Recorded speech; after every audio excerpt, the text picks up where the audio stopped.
What is up, everyone, and welcome to the Random Encounter Podcast, episode 163. I'm your host, James, and I'm joined by the Dress for Your Master, the Dominant himself, Brian.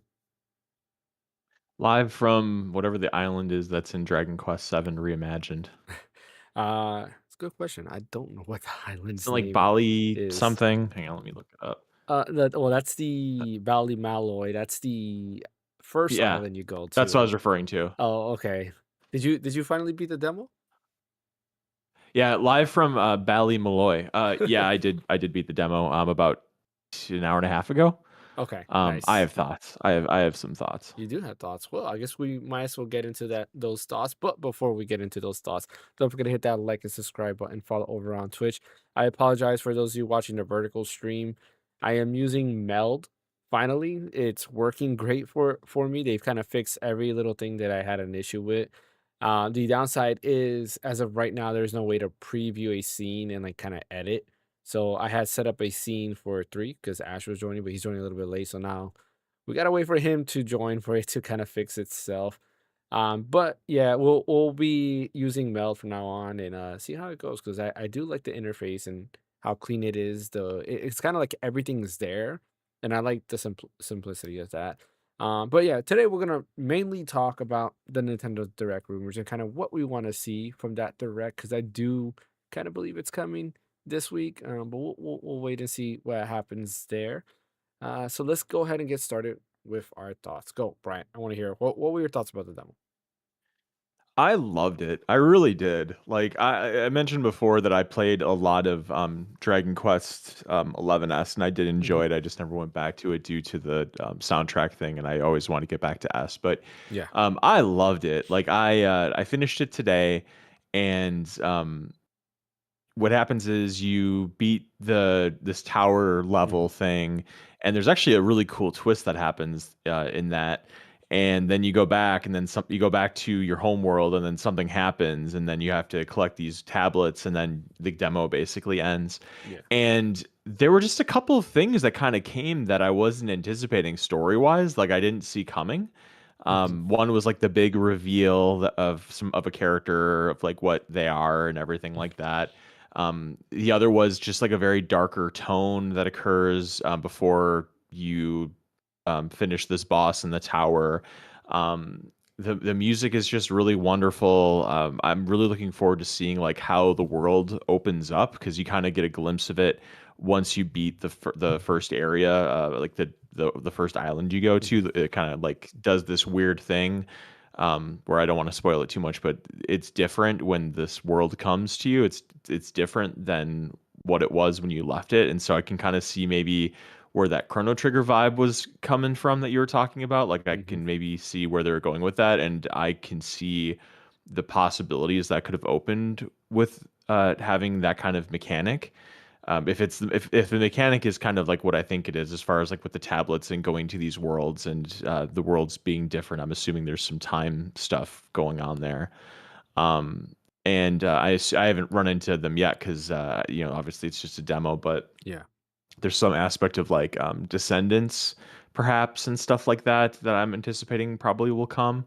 Maybe not. But I just love the characters are really nice so far. The dialogue is really charming. It's just a very cute game, just very well animated. It's just so simple in how everything is placed and what consists of the buildings and the little items and it's just very simple, but it's just so well put together. It's kind of like a home cooked meal by your mom, just very simple but like fulfilling. And you go to the shop, you get your items, you spend your gold, you upgrade your equipment, you sell the old Hmm. stuff. Just a very old school RPG in that regard. And I kind of appreciate that, and I think that's probably one of the reasons that people gravitate towards Dragon Quest VII is just because of its simplicity and um, its intention on holding on to the things that make old school RPGs kind of what they were. So I really, really liked it. And I mean, here's the thing: like, I was anticipating Dragon Quest VII Reimagined to be good, like no question, and that's why I went out and pre-ordered it because I thought that the trailer that they had, which it was revealed at the Nintendo Direct in September, right? Yeah. It would have been the September Direct, correct? Yeah, like when they showed that, I was like, "Oh, this looks really good," and it's a Dragon Quest game. Like that's quality and everything. So when it came out on Green Man Gaming or whatever to pre-order, I went ahead and did it because I'm like, I want to play for that. Like that looks interesting. But once I was getting to the end of the demo, I'm like, I want to keep going with this. Like I want to see where the story goes and everything, and I want to keep fighting the monsters and leveling up my characters, and it's just all very simple and fun. And then right when you get back to the shrine to go on your next adventure, the demo ends, and then that's kind of the end of it. Um, the good news is that I paid for the deluxe version, which I think gives me early access. So I think it'll be probably Yeah, coming out in the next day or two, I think, or something, or very soon, Tuesday. I think. Yeah, it said 48 Tuesday. Okay, hours, cool. so it should be Tuesday because the game comes out on Thursday. Okay, well, that's something. So, what's so perfect about it is that I started playing it on PC, and we mentioned before how immaculately it runs on Switch Yeah. too. Or not Switch 2, duh, Steam Deck. Hmm. It runs well on Steam Deck. So I'm playing it on PC and it's running. I mean, obviously it runs great on my PC, but then I switch over to Steam Deck and it runs just as great for the most part. And Hmm. so it's really convenient being able to kind of go between those and progress and then go to my PC and play it like on the big screen and then progress and then go to bed and kind of play it a little bit there. And that just kind of shows the magic of PC gaming and Steam and all that stuff that can kind of go hand in hand to make it a very convenient experience. So that's my thoughts on Dragon Quest. You can respond to that. I have a couple other things to talk about, other games I've been playing. So, No, I mean, honestly, like the art style. At first, I was kind of like when I first saw it, I was like, it looks great, but then at the same time, I was like, I wonder how it really is gonna look when you actually play it because the trailer made it look good, but I was still worried because the doll format and stuff. I was just like, let's see how it goes. But anyways, like playing the demo, I was like, wow, this art style and the graphics is amazing. The music, like you mentioned, it is one of the better Dragon Quest soundtracks. Even though I think they're all good, some of them are kind of like, they're some are better repetitive. than others, right? Yeah, exactly. In this case, this is definitely like one of the top tiers, like Heavenly Village, which is the main like town that you live in.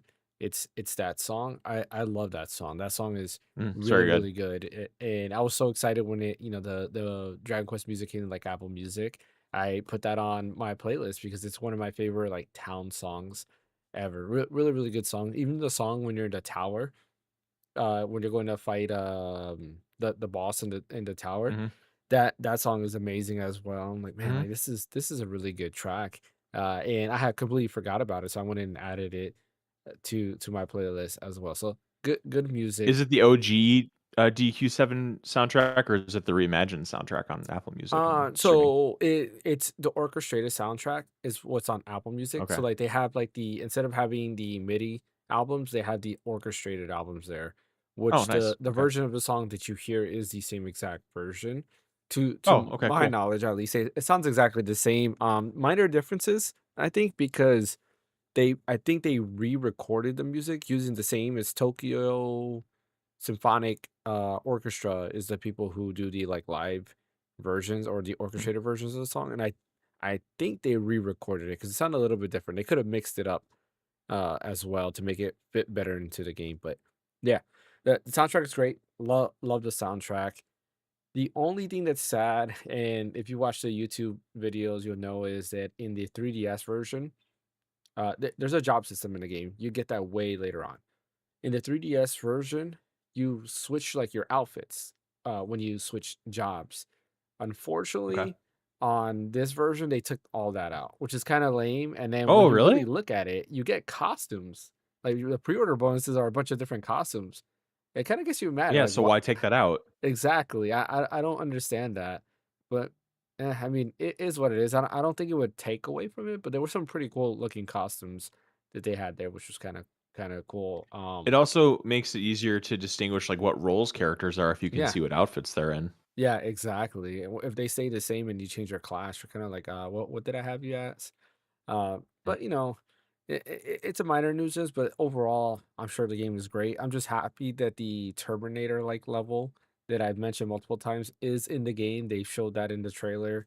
I was like, sweet. So I don't know for whatever reason I really like that world just because it's like the Terminator.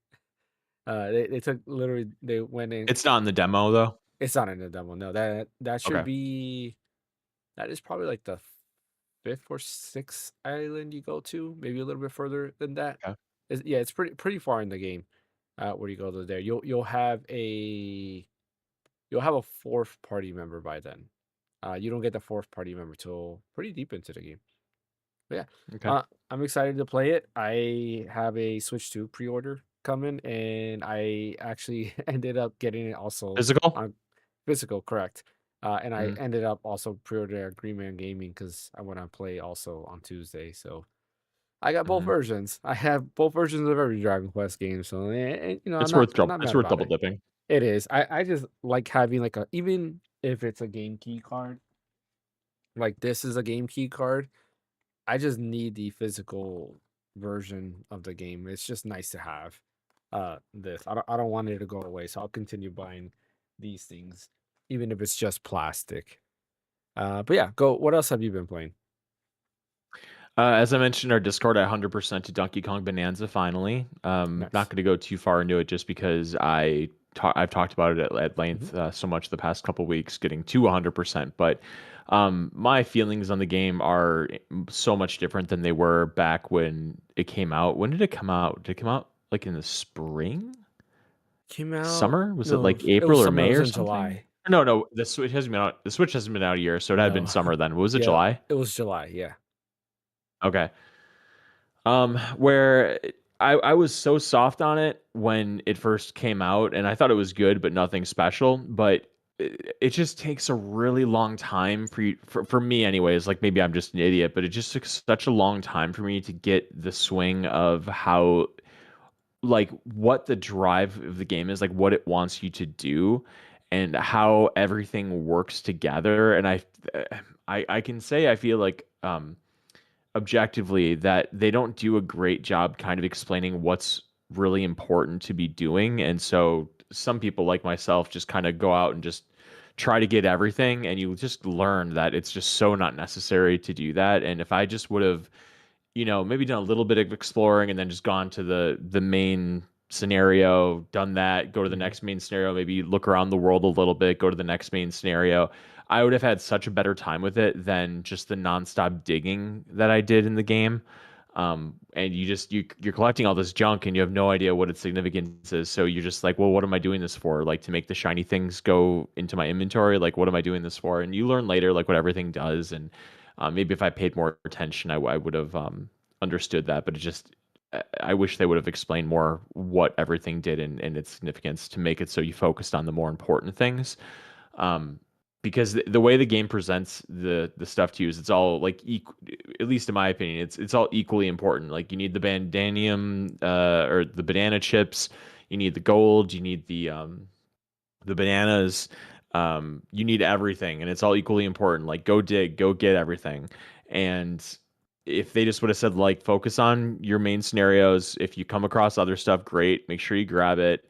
um I think I would have had a better experience with it. But it is what it is. I finished it 100% of it. The end game, like to get to 100%, is actually really rewarding as far as what you have to do to get to it. Hello, Ash. You're in a car, I think. I hope you're not driving the car while you're doing this. I can't hear you. You're muted, sir. You hear me now? Yeah, a little Yeah, we staticky, can. but yeah. Yeah, I'm not driving right now, so I'm just charging my car and stuff. So Okay. No, I can't see anything. But anyway, so yeah, finished it. The end game's really cool. Like going back and collecting everything that you need. There's these things called what are they called? They're called rehearsals, where you go to every world in the game that has a bonanza power. They're called bonanza rehearsals, I think. Hmm. And you have to do a like a really hard challenge of a level. It's like you go to an alternate world, kind of you because when was the last time you played it, James? Oof. What, like Been a while. right before Final Fantasy Tactics came out, so was that September? Okay, a long time ago. Yeah. Okay, so you remember how like when you get to say what is an ostrich? What's the one with the wings? Yeah, the ostrich. Yeah, the ostrich. You get to the ostrich bonanza, and you have to like go into that little world and you have to do a challenge or whatever Yeah. to get the banana to get that power. It's kind of like that, but way tougher. And you have to like really take advantage of the powers that all of the bonanzas have. And then the last bonanza you do is called like the final something, like the final bonanza test or something, and it's really tough. I had to kind of resort to a walkthrough to kind of see what was the best way to get through it to get everything into 100% the game. So again, I stand by my 9. I really am looking forward to you one day getting back to it and finishing it, even if you don't 100% it. I just would like your thoughts on it once you go through all the levels and get all the bonanzas and everything like that. Um, so that's that. Do you have anything to add to that as far as your opinion on it? I mean, I definitely want to get back into it. It's just like Dragon Quest is coming out, so like I've been on this like Mhm. RPG rush, finishing Final Fantasy, which I'll talk about a little bit later on. But I definitely want to get back into it. I want to finish it. I think I've been on a good roll this year. I finished more games than I finished last year already, so I want to continue that streak. So I will definitely get back to it for sure. Wait a second, you finished more games in January of 2026 than you did all of 2025? Yes, Wow. that goes and tells you how many games I finished last year. Wow. Okay, and then lastly, I've been playing a ton of Doom: The Dark Ages, and I'm really enjoying it. It's just really fast, really fun. Hmm. Was actually just playing it before I came on the podcast, and I have it cranked up to max settings on my PC. And my house has been really cold because it's like 20 degrees here, Hmm.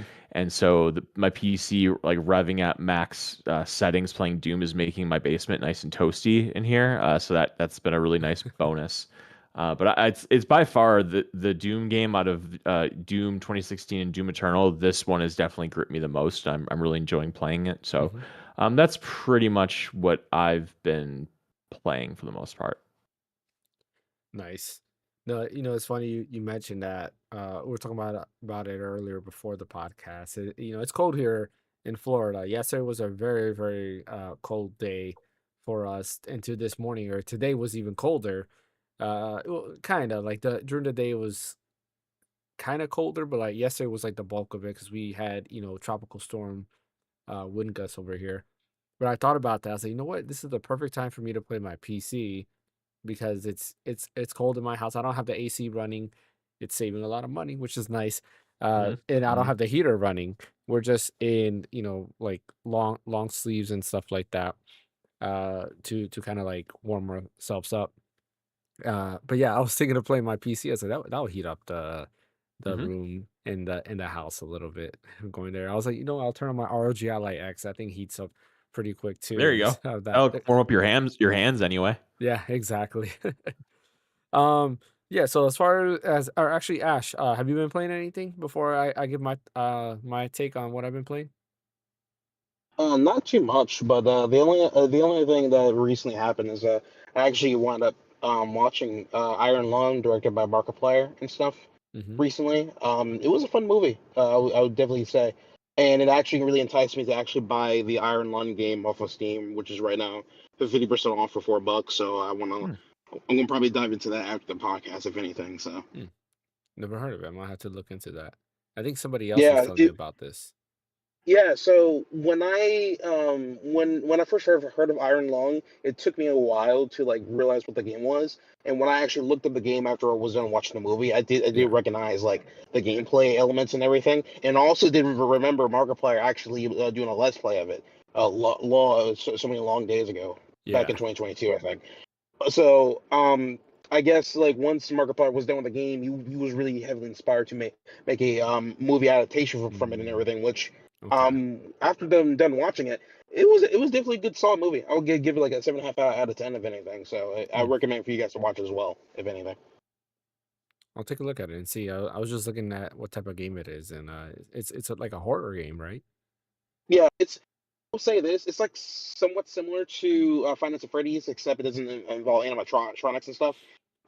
You're essentially going to be navigating throughout the like the bloody ocean floor, essentially looking for certain samples and stuff to save humanity, essentially. And Hmm. you have to constantly go back and forth, going throughout the ocean floor and using um a radiation gun to like snap pictures and stuff. constantly, and I'm like, I gotta see what this game is all about. So I already bought the game. It's like $4. You can get it on also on Nintendo Switch as well. So if you want to have a small little Switch game to play with, you can definitely just get it on the Switch too or something like that. But yeah, I had a good time watching the movie and stuff, and yeah, I don't I think oopsie, turn off this light on accident. I think I'm like almost done with Chrono Trigger, I think, but other than that, that's pretty much what I have going on and stuff. I'm trying to like finish up like a whole bunch of games in my backlog, so Hmm. that way I can actually get back to finishing some other games that definitely has been past due, like Dungeon Bonanza. I'm trying to rewire my brain to not click everything I see on site, and try to optimize my collecting ability to get through the story essentially, because I'm just smashing everything I see, and it's not it's not I don't it's not like I want to smash it. It's because I want to smash it. I'm literally at the same spot like I was before. And I need to like keep it going, keep moving along essentially.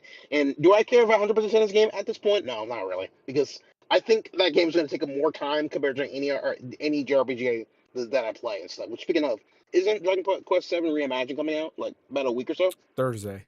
Comes out Thursday. Perfect. Yep. We were just Beautiful, talking beautiful. about it. Yeah. How Bryant finished the demo and he's loving it. So yeah, Dragon Quest 7 Reimagined comes out Thursday. If you buy the ultimate or whatever it's called.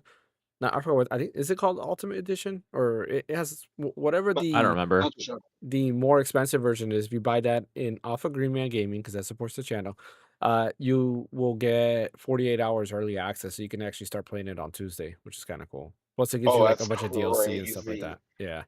That's crazy. Okay, if I do want to doing that, then I definitely need to finish up Chrono Trigger first at least, and then Hmm. hop into that on Tuesday. I hope, Yeah, and because then it's so right now when you buy it, it's $60, which is the price of the game. that's solid. So yeah, you're saving a good bit of money, which is a part of the reason why I bought it, because that's like, okay, the Switch 2 version was $60, but this Ultimate version is $60. So it's like might as well get that, and you get the extra like costumes and all that other good stuff that they give you. No, cool. That's cool. And then but yeah, yeah. So I still need to run through some backlog games and stuff still and Hmm. everything. And hopefully, yeah, hopefully I can get the. I just realized when going through my list of Steam games where I put on unfinished, you wouldn't be able to guess which game is also on the unfinished list. It's actually Doom 2016. I've never finished that game. Mm. I never finished it at all. So, I yeah, don't I it's don't it's a even lot I need own to go that through. game. That I Now that I think about it, like I think I Oh, played it really? on Game Pass. It was on Game Pass before, right? Or no? Yeah, yeah, I'm pretty sure it was. Yeah. But like So I think that's where I before played it it went on on. Game Pass, I think before when it went on Game Pass, the game was always on sale for like less than like $10 for the most Yeah. part. So, like most people already own that game already.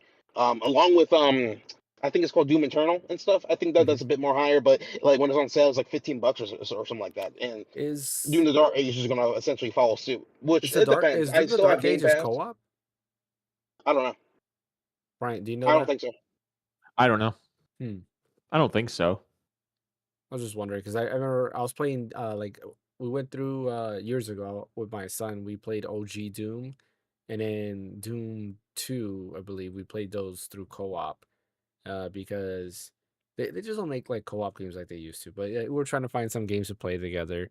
He wants to play Elden Ring, but I have to buy another copy of Elden Ring so we can play, because we played through Dark Souls on the Xbox Series X, and he played on the Series S, and I forgot what happened. We did something, and do you know the part in Dark Souls? Ash, you should know the part in Dark Souls where you get like you fight a boss, it's like a giant.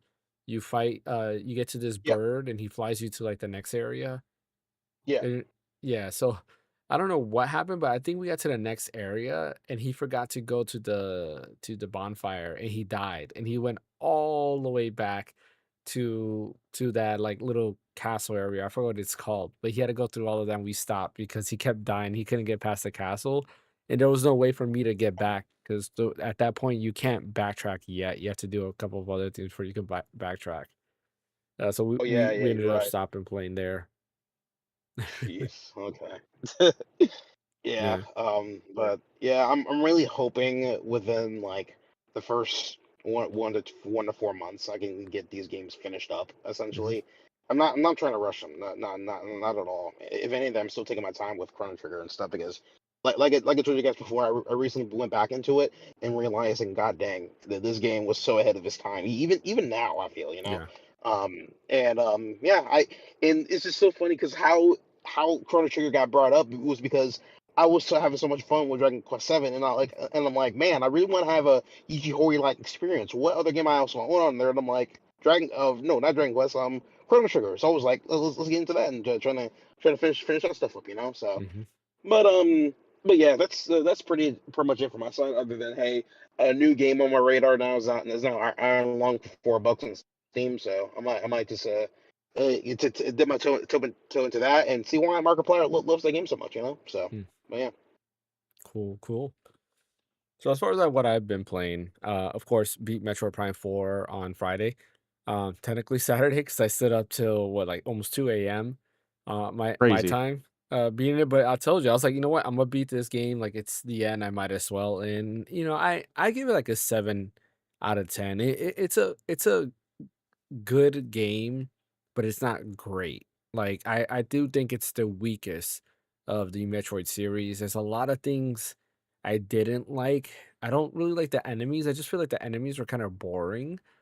Um there were some great boss fights still. Like the volcano one Hmm. is very memorable. Hmm. There's a That's couple of probably my other favorite ones. one. Yeah, I would say that's definitely the best one. And then I do enjoy the Silex fight, the one that you do in the Thunder Tower. He's very fun to fight. Even as a final boss, he was very fun. I hate the desert, the open world. I really hate that area. It is just so unnecessary. That area does not need to be there. I think aesthetically the first area is the best looking area. Everything else just seems like an Hmm. afterthought, which is kind of weird. It's almost like they put so much effort in that beginning area and then everything else just is kind of like there. Are Um you talking about the jungle area? You're not yeah. talking about the area you start at, No, like not the yeah, I should have okay. clarified that. Yeah, not the area that you actually start the game at, but the jungle area. Yeah, I agree the jungle is beautiful. I think that the Mhm. motorcycle plant wasn't bad. That was kind of original, but yeah, the volcano and the ice and the caves, it was Mhm. very yeah, whatever. But I thought that the jungle and the motorcycle plant Yeah. they were good. You know what's But funny is other than the that, the yeah, the cave desert part. sucks. The cave part reminds me of Resident Evil 7. Like towards the end of the game, you're like what in the mines, I think, and you're Oh, fighting you're so right. Yeah, many totally. enemies. It's just like that. Yeah. Yep. And I when I was playing that, I was like, man, this is very reminiscent. Like I feel like I played this before. But yeah, it reminds me a lot of Resident Evil 7 for sure. But yeah, Hmm. it's a good game. I do think it's probably worth a playthrough. It's a It is. Nintendo game, so it probably won't ever go on sale. So you might as well pick it up whenever you want to pick it up. But hopefully they learn from this and make Metroid Prime 5 better because definitely the ending leads to the next Metroid game. This literally just like ends out of nowhere. I was not expecting the ending like that. I was expecting it to like kind of close out something and maybe hint at another game, but no, this is just like it ends and you're That's done. it. So very surprising, but yeah, I'm excited to see where Metro Prime 5 goes, and hopefully it kind of gets feedback to see what people didn't like and fixes that, and gets us closer to a Metroid Prime 1 experience while adding certain things like more to it, I guess. Um, for lack of better words, maybe multiple big areas. Like if you want different biomes, but I feel like you can have different biomes, but you can make it kind of like Metro Prime 3 because Metro Prime 3 wasn't that bad, where you took a ship to go to different planets. That's how you got your different areas. I don't mind that experience as long as the levels are fun. And in Metro Prime 3, I thought they were pretty fun overall. Like I know a lot of people didn't like 3 mainly because of the motion controls, but I enjoyed Metro Prime 3 a lot. I thought it was really fun. So yeah, but played that. Was still continuing Final Fantasy 7 remake. It's funny. The more I play this remake, the more I realize I don't think I like the remake series that much. I think there's just something about it that's very boring. It could be also this is my fourth time playing through the game, but playing through it's just there's just I don't know. It doesn't have something. There's something that And I think it's the fluff because you know the story, and there's just too much fluff in between these major events. It's just kind of very meh. But yeah, I'm on the part where I already have Aerith, and you're in the was it the Sector 5 slums, wherever Aerith's from, and you had to do like the little side quest to rescue the kids. So you go to the part where like it's no grown-ups allowed. I'm just like, man, like this is kind of like, and then of course you can't after that you can't move on with the story, or you can choose to go ahead and do all the little side quests. And it's kind of like that itch of me is like I might as well just do all the side quests, but at the same time, Mhm. there is no achievements on the Switch too. I might as well just go So why ahead and, bother? and continue. Exactly. I might as well just Yeah. continue with the story and move on. So, but It's yeah. like, since you already know the story and you know what happens, Hmm. literally, what is the purpose of going and doing those Yep. when you already know the story? Like, it's just literally time wasted. Exactly. But there was a thread on Twitter that got me a little bit more excited to replay Rebirth, and I might play that maybe tonight. I'm debating on it because there's it's a good theory, a theory I've never heard. It, you Hmm. both beat Rebirth, right? Or I don't think Yep. Ash, you haven't played Rebirth yet. I own it, but I never actually play Hmm. Rebirth, if anything. I mean, I played OG Final Fantasy 7, so does that count? Not Good enough, really. probably. Do you care about this Kind of. theory, the spoiler theory? Let's go. Yeah, go right ahead. Go right ahead. It's Yeah, fine. so everybody who hasn't played Final Fantasy 7, again, it is a very old game, so maybe you did. It's kind of spoiler of the OG Final Fantasy 7 Plus remake and rebirth, so you might want to Came skip out 30 ahead. years ago, almost. Get over it. Yeah. Yeah. But if you're worried about spoilers, you might want to skip maybe about 10 minutes or so. But yeah, so the theory here is that in Final Fantasy 7, the ending is actually not a bad ending. And I don't know how I got that, but we do know at the end of Final Fantasy 7, when it goes into Advent Children, a lot of people got sick because Mhm. of the what is it called? Geostigma. Yes, geostigma. I forgot the name of it there. Geostigma, and a lot of people died. But apparently, and I don't know where people got this from, but a lot of people were confirming this, and they were sending me these like tweets because I was asking, where did you see all of this? In Rebirth, there is a part where Sephiroth shows the future, and the future is literally that the whole planet is dead because the geostigma and the like and basically that cause everybody to get sick eventually just wipes out humanity, and then humanity just dies in general. So the ending of Final Fantasy 7 is actually a bad ending. It's not a good ending. Yes, you beat Sephiroth, you beat the bad guy, but it's not a good ending overall. I Wait, guess. Mhm. hang on a second, because in Advent Children, they wipe out Geostigma. Yeah, that's what I thought so too. But apparently that's not the case in according to what Rebirth is, that it's there's still something there that just wipes out humanity.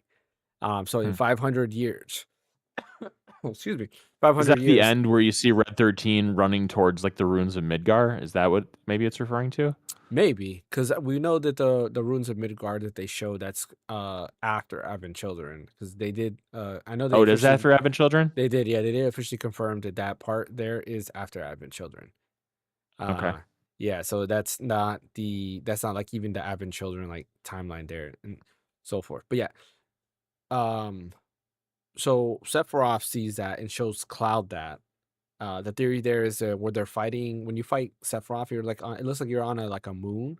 You're actually on the meteor, and it's showing that there is pretty much no planet there. It's just you and him. Because Sephiroth says he will always exist, and then Cloud is always going to exist no matter what. Because I don't know, Sephiroth loves Cloud for whatever reason, even though he only knew him for like 2 minutes in Crisis Core, which I don't understand He that did at kill all. him. Yeah, I mean that is true. He did kill him. I guess kind of, maybe not really, Kind but of. yeah. But I thought that was an interesting theory where Aerith apparently sees that, but the what is it? The Whispers, they're actually taking her memories because they keep taking her because she sees the vision of that ending. So Aerith is actually trying to point a different fate. That's why she keeps fighting the Whispers, is she doesn't want it to actually end exactly how Final Fantasy 7 does. Sephiroth also doesn't want it to end that way, but he wants it to end in a way where he controls everything. Does that kind of make sense? So that's why the Whispers are a big thing. But apparently at Rebirth, the Hmm. whispers are not as much of a thing, but that's the whole reason of why they continue to keep coming out, because Aerith is actually trying to change things from the ending of 7. So I thought it was kind of an Hmm. interesting theory overall. I was like, I can see that. So 7, if you're saying 7 is a bad ending, then they're trying to change that bad ending and make something better. Then I think that's a kind of a cool concept right there. And I'll dig that Hmm. story. We'll have to wait for the last one. And I just don't like that they use Reunion for Crisis Core, Yeah, because it Reunion would fits have been it. so perfect too. It would have been Exactly. so perfect. In this game, it's constant Sephiroth saying reunion, and then you have Hmm. the robe guys with the like tattoos on their arms. They keep saying Hmm. reunion all the time. It would Hmm. have made 100% sense for that to be reunion. If they decide to use reunion and leave Crisis Core reunion, I think it's going to be very confusing there. So hopefully they don't use that. We'll see. I don't know what they It'll can. definitely start with the RE though. How about Final Fantasy VII Return? Yeah, return. Return? Like Return of the Jedi. No. Return to the live stream? Batman Mm, Returns? right, I don't know. Well, what else? We're gonna have to figure out. Reintegration? Yeah, redecoration, Resurrection? reboot, Final Fantasy 7 reboot. That's what it's gonna be. I don't Yeah. know. We'll have to see what comes with that. But anyways, I'll finish that. If I don't finish it by Tuesday, I'm gonna be jumping into Dragon Quest 7 anyways. And yeah, like I said, I'm excited to kind of play some Rebirth. I've also been playing Path of Radiance. Fire Emblem, Path of Radiance. Great game. Been playing it little by little on Nintendo Switch Online. Just do a couple of chapters here and there, and then move on to something else. And that's about it. Today I was playing Mario Kart Super Circuit just because I was feeling nostalgic. Oh yeah, I remember that came out in 2001, the Game Boy Advance, and it was Hmm. like such a big deal that such a good-looking Mario Kart game was like portable. That was Yeah. really cool. But isn't it crazy to say out loud Final Fantasy VII is about to turn 30 years old? 30? Yep. 30 It's next year. to me, it 30. was just It's yesterday that I played the game on PS1. 30. Scary. Yep. which But speaking of, uh-huh. which speaking of, I have to like point this out is that the Steam version of Final Fantasy VII is Oh going to yeah, get an that's a good update. that's a good story. Yeah, we didn't even mention that in the Yeah, notes. That's a good it's gonna yeah. get an update. So for anybody that's worried about this, I mean, I think you might have to, because the mods that you're gonna be using might Hmm. break if the code base on it is gonna be like 100% different. Which honestly, uh, I honestly think that they could have just kept it the Eidos Entertainment version of it, because everything worked perfectly fine, I guess. But No, Well, I they don't it know. are. definitely You didn't. can still play that. Yeah, if you Huh? bought it already, you can keep it. But the Eidos one was not a good port at all, which is part of the It reason wasn't. It why. has that stupid launcher. Yep. There's a lot of things that were wrong with that port, which is why mods was a big thing in that game, because it was a very bad port. But that was on the notes, and that's a great segue to small news. It is. There, because that new version, like Ash said, Final Fantasy 7 will be coming soon. So if you want to buy the Idols port, you might as well buy it now, because that version Mhm. is based off the original PC port back in I think, when did the PC port version came out? I think it came out like a year later, if I remember 98. correctly. Yeah, Yeah, 98 or 99. yeah, because Yeah, I I think. bought that. Just a quick segue on that. Mhm, I had that. That was the first RPG I ever owned. It was Final Fantasy VII on PC mhm, because, excuse me, I'd heard so much about it, and I remember I think it came in a triangle box, I want to say, and it had Cloud on the front with the Buster Sword or whatever. And I had an E Machines computer that had like a mhm. 4 GB hard drive on it, and I remember installing it, and it always crashed my computer. My dad would get so pissed off when like I would be playing it, and I'd crash. I'd have to like manually power up the computer, and then it'd have to do that Windows. What would you call that when you had to like turn Windows off without like shutting it down, and then you had to turn it back on, and then it had to do that thing like to check for errors. Remember what that was called? Do you know what I'm Mm, talking about? I do know Like what you're talking how about. It was you like that black and white okay, screen, and there's like and there's the like a little bar. bar, I Yeah, think. I do Yeah. remember Well, that. I don't. anyway, yeah, I'd have to do that. My dad would get so mad because he was convinced I was breaking the computer or whatever. And so I loved playing Final Fantasy 7 on PC because I didn't have a PlayStation when I bought it, and Yeah. just a lot of fond memories playing that PC version. But yeah, it is kind of crappy, and that launcher is junk. And the fact of the matter is that the Final Fantasy 7 on PC on Steam right now, you have to do a bunch of kind of weird stuff to get the key bindings to match the controller. So I just hope at the very least for this new version that they make it so the launcher gets nixed and they add innate controller support. If they do those two things and that's it, like I think that's totally fine. And to Ash's concern, they're leaving the original version. So if you own the original version, you can keep playing that and use your mods and everything. But just this newer version is going to be there. That's probably going to be a much more cleaned up version of the old one, or at least you'd hope. Yeah. Yeah, and also the other thing is that the new Final Fantasy 7 version, I'm almost 100% sure it's going to be based off the mobile version, which is the ones that the PlayStation, Xbox, and the Switch versions are based off of. Which will give you like all the same features that those versions have, which Like I no think is the random better one. encounters, level 99, stuff like Correct. that, probably. All of that good stuff. That's part of the reason why I bought Final Fantasy 7 on Switch 2 over PC, because I did not want the PC version. I mentioned multiple times it is an inferior version when you compare it to all the other ones, but it is nice to see that they're updating that version. I want to say that's not the only game they did that to. There were some other games out there that they've been updating to the, I guess, the better version. I think Final Fantasy 6, maybe. No, I think they got rid of Final Fantasy 6 for the or pixel remasters, right? Is that what they did? I don't remember. 8, when they did Final Fantasy 8 remastered, they let you keep the old version of Final Fantasy 8 that As was on well. PC, and they brought Yeah. forward the remaster. But the remaster, I'm imagining, is probably much more of an overhaul than what this is going to be, I would assume. Yeah. But yeah, good thing to have. I'm excited for it. I did end up buying it because it was like $4.50 on Humble Bundle or something like that. So I picked it up so I can have both the old version for whatever reason if I hmm wanted it, and I'll have the new version, and maybe I'll revisit it on the Steam Deck so I can have achievements and play with There you some go. achievements. Some other small news. Tomodachi Life had a direct, and it's not my cup of tea.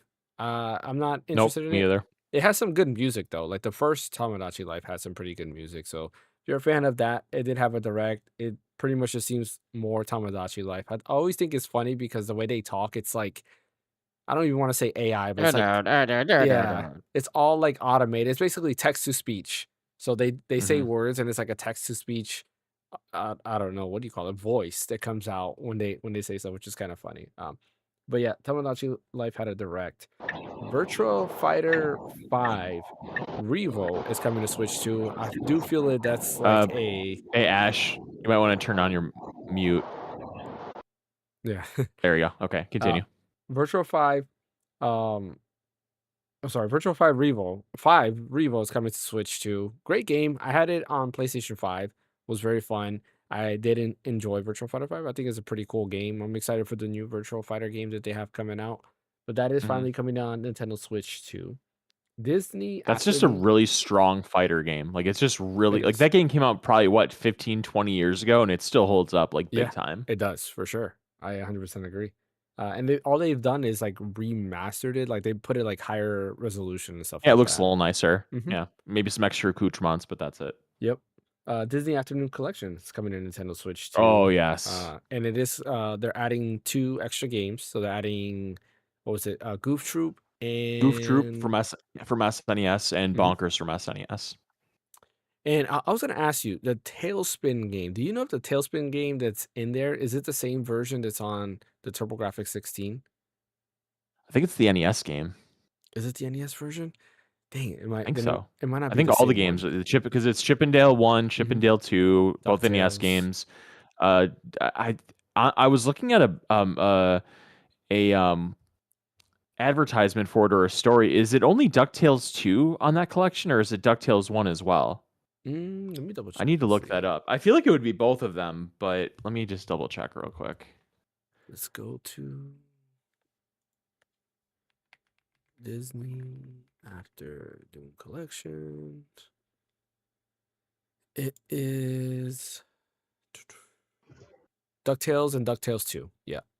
Oh, it It, is. Okay, cool. So it was just a random thing that I saw. yeah. Anyway, so yeah, DuckTales 1, DuckTales 2, Tailspin, Darkwing Duck, Chippendale, Chippendale 2, all are the NES games as far as I know. And then hmm Goof Trip is SNES game that I have very fond memories of playing co-op with my buddy on the SNES. Just it's really fun. It's really simple. It's got some kicking music. Also, as I mentioned in the Discord, it was created by Shinji Mikami, which is a nice little trivia piece there.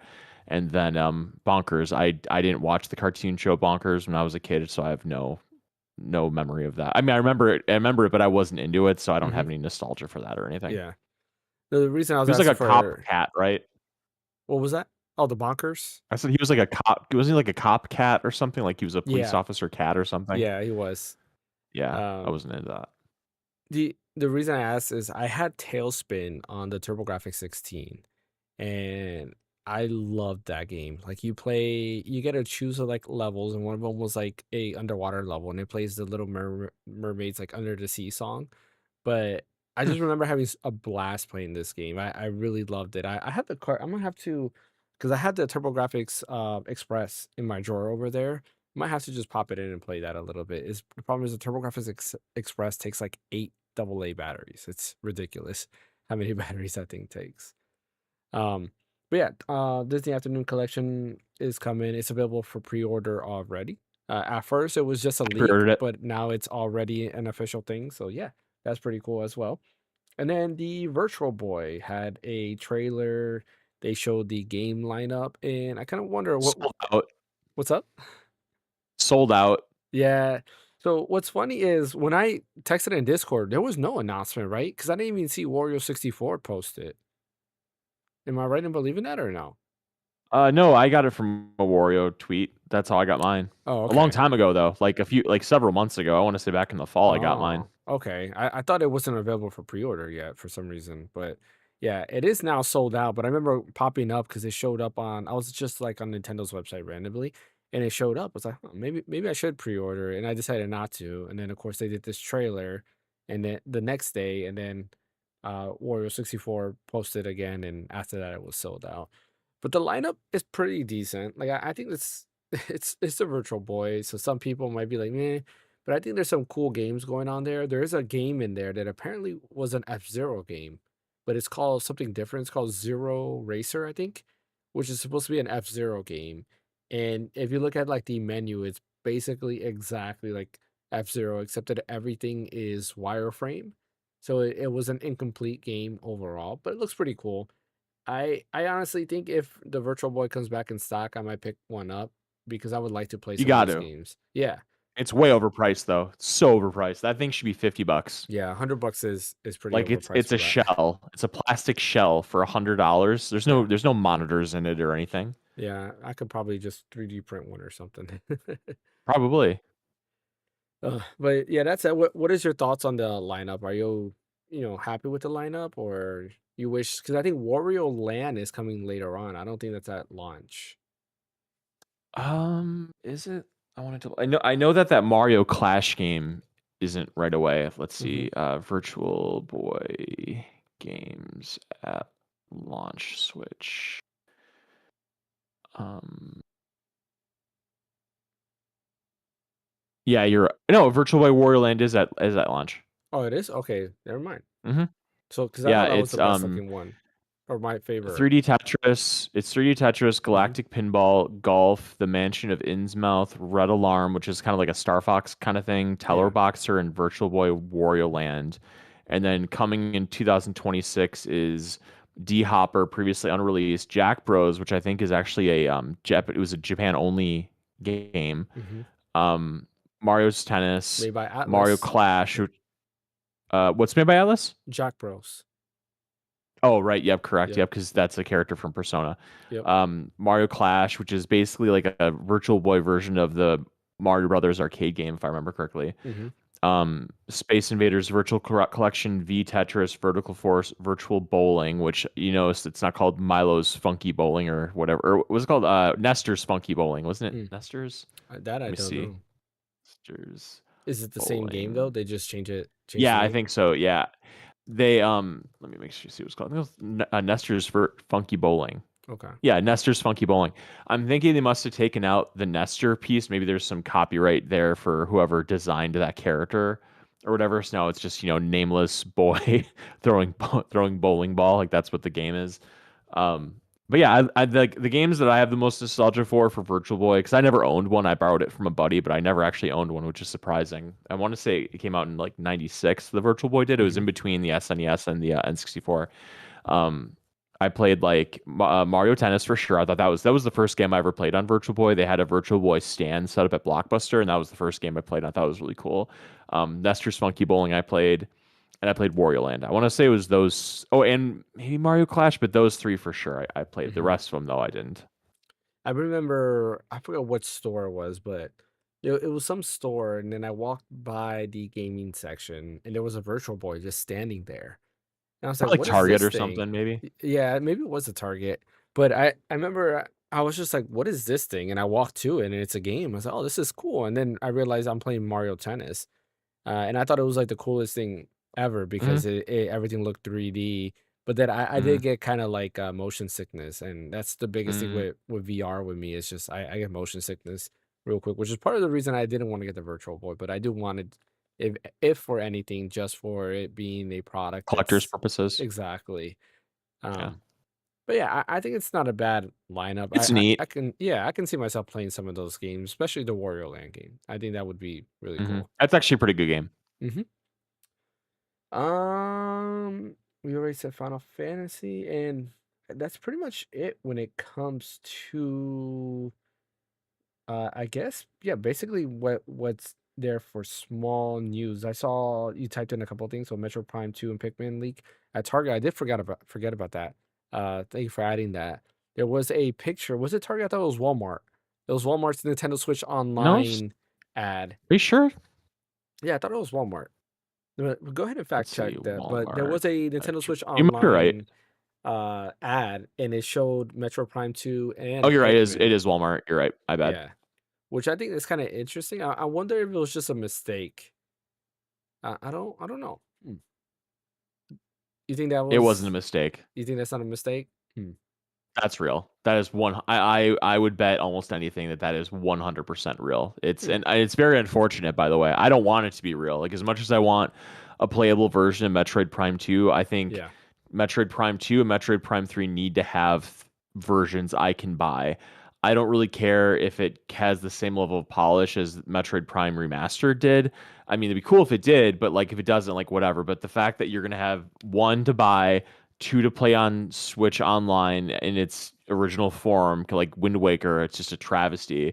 And then Corruption, it will probably be unplayable on modern hardware for the foreseeable future. Like the only way I could see them maybe bringing it back is if they do a remaster of that or they Hmm. port that, like when they do Metroid Prime 5 in 10 years or whatever. And then you have Metroid Prime 4, which is kind of meh. So I just hate how they're treating these games that Yeah. deserve to have beautiful ports of them available to buy, not just to stream. Um, so yeah, I hope the leak is wrong, but I bet you any money it's not wrong. Mm.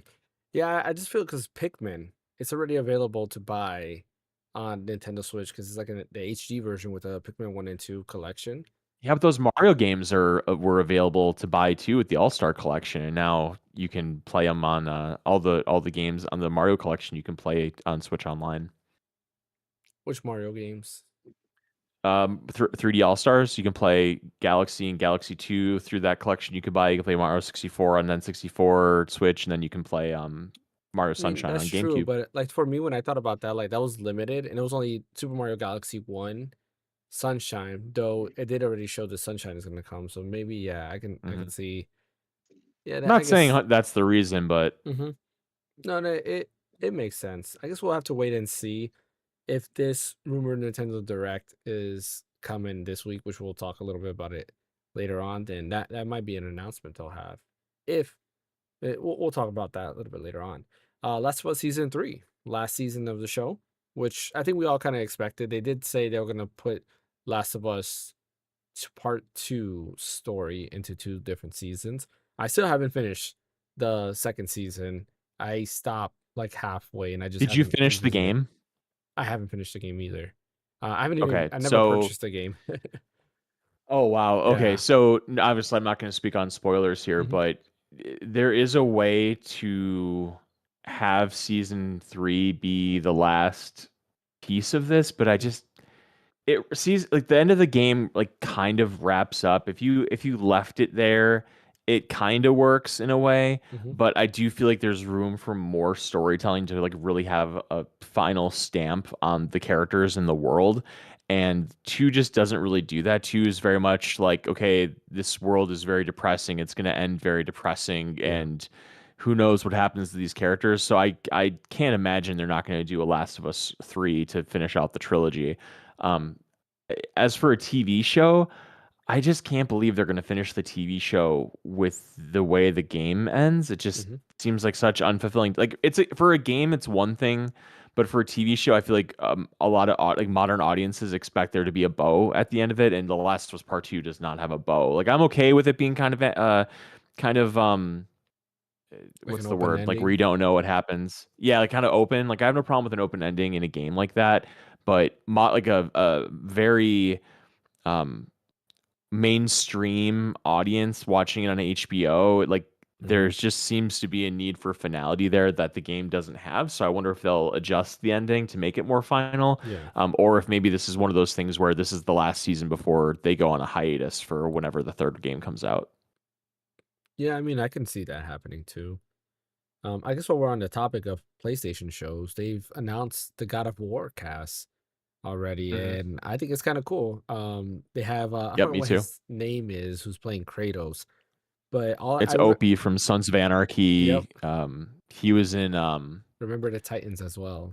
Remember the Titans. He played Gary and Jerry, I think, in Remember the Titans. Yeah, Hmm. he's solid. I like him. But the best part though is that the guy that plays Mimir is coming back. Like Yep, that's the perfect. same That's so rad. person. That I always like Yep. when they do that, when they get like the same, like the voice actor to whoever to come back and kind of reprise his He's role. so perfect. Yeah, it's kind of like when they have Tails for Sonic the Hedgehog. It's like, yeah, Tails is Hmm. that's Tails' voice.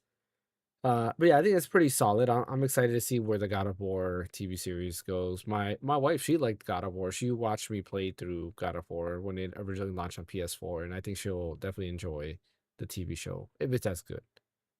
Uh, I just wonder how they're gonna do like the story, because if they pick up at Ragnarok, you're missing that whole first beat with his his mother finding out his lineage and all that stuff. yeah. Like it's just interesting. They're starting at the Ragnarok point. Did they say that's where they're starting?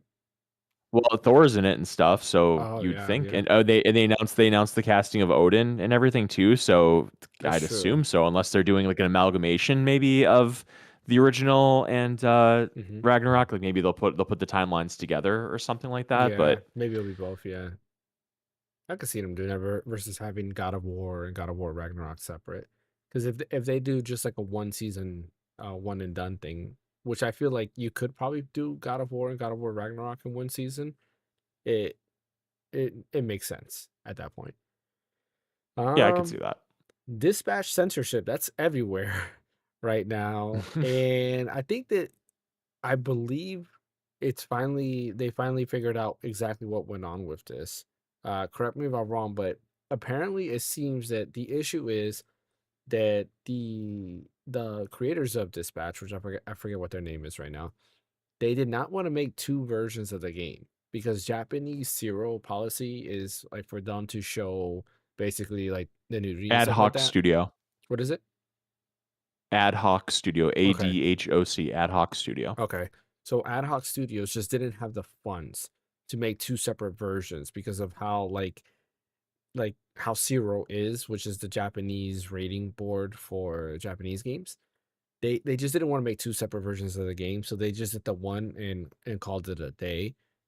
Which I'm just trying to think. Did they make two versions of the game on PlayStation?